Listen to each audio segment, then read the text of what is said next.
itself is a word. The word is interesting because it's a word that comes from a pagan. Hollywood is the holy wood, and it was the wood that the magical wands were made out of in the pagan sorcery, magic. And these wands were believed that the sorcerers that possessed them could put people into trances and control them. This is part of, this is symbolic, but it's also important to understand that part of what Hollywood literally does is it puts people into trances. It's a dream state. They call it the dream machine in the United States.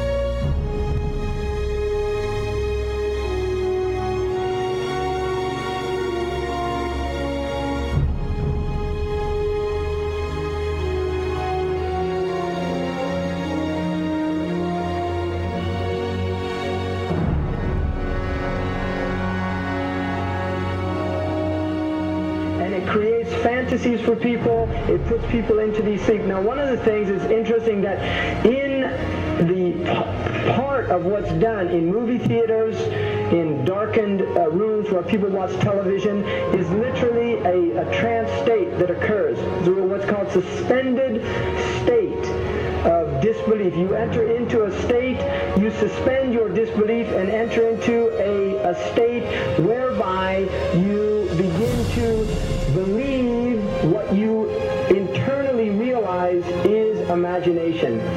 It's falsehood. Films are magic. It's just magic. You go and you watch these things and people get caught up in them. People cry during films, all this catharsis that takes place in these things.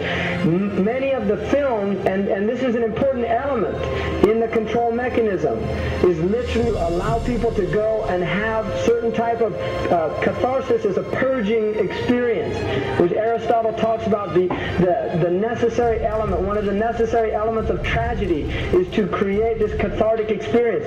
And this is why a lot of the films, especially also news and things like this is why news is very important in this culture. Everybody watches the news. They have this tragic, cathartic experience of watching the tragedies of others and then feeling safe and complacent in their own experience of this suspended state of illusory well-being. So these are very intricate and sophisticated methods. Now, I think it's dangerous, although there are elements, there's concerted efforts that take place, there's also a lot of people that have similar worldviews that aren't necessarily working together in concerted efforts.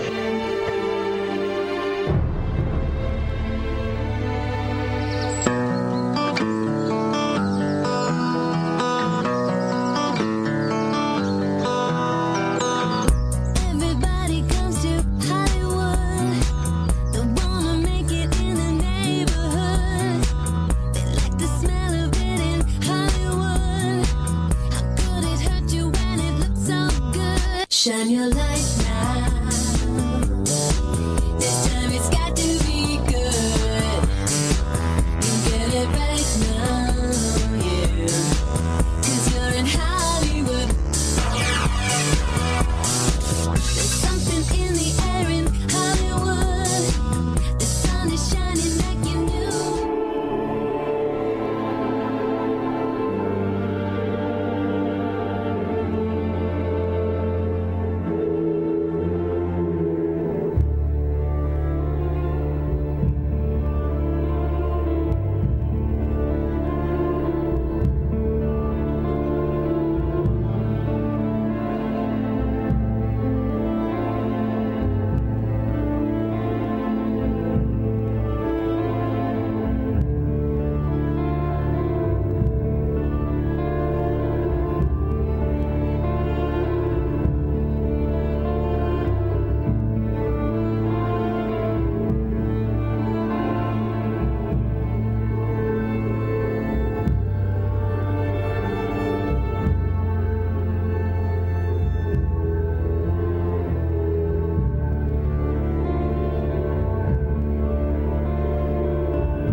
not supposed to be up here.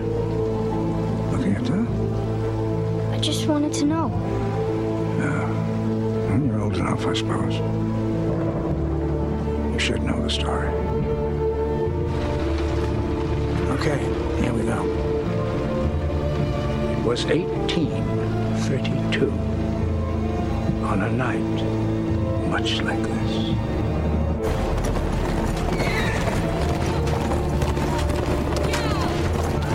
Charles Carroll was the last surviving signer of the Declaration of Independence. He was also a member of a secret society known as the Masons, and he knew he was dying. He woke up his stable boy in the middle of the night and ordered him to take him to the White House to see Andrew Jackson, because it was urgent that he speak to the president. Did he talk to him?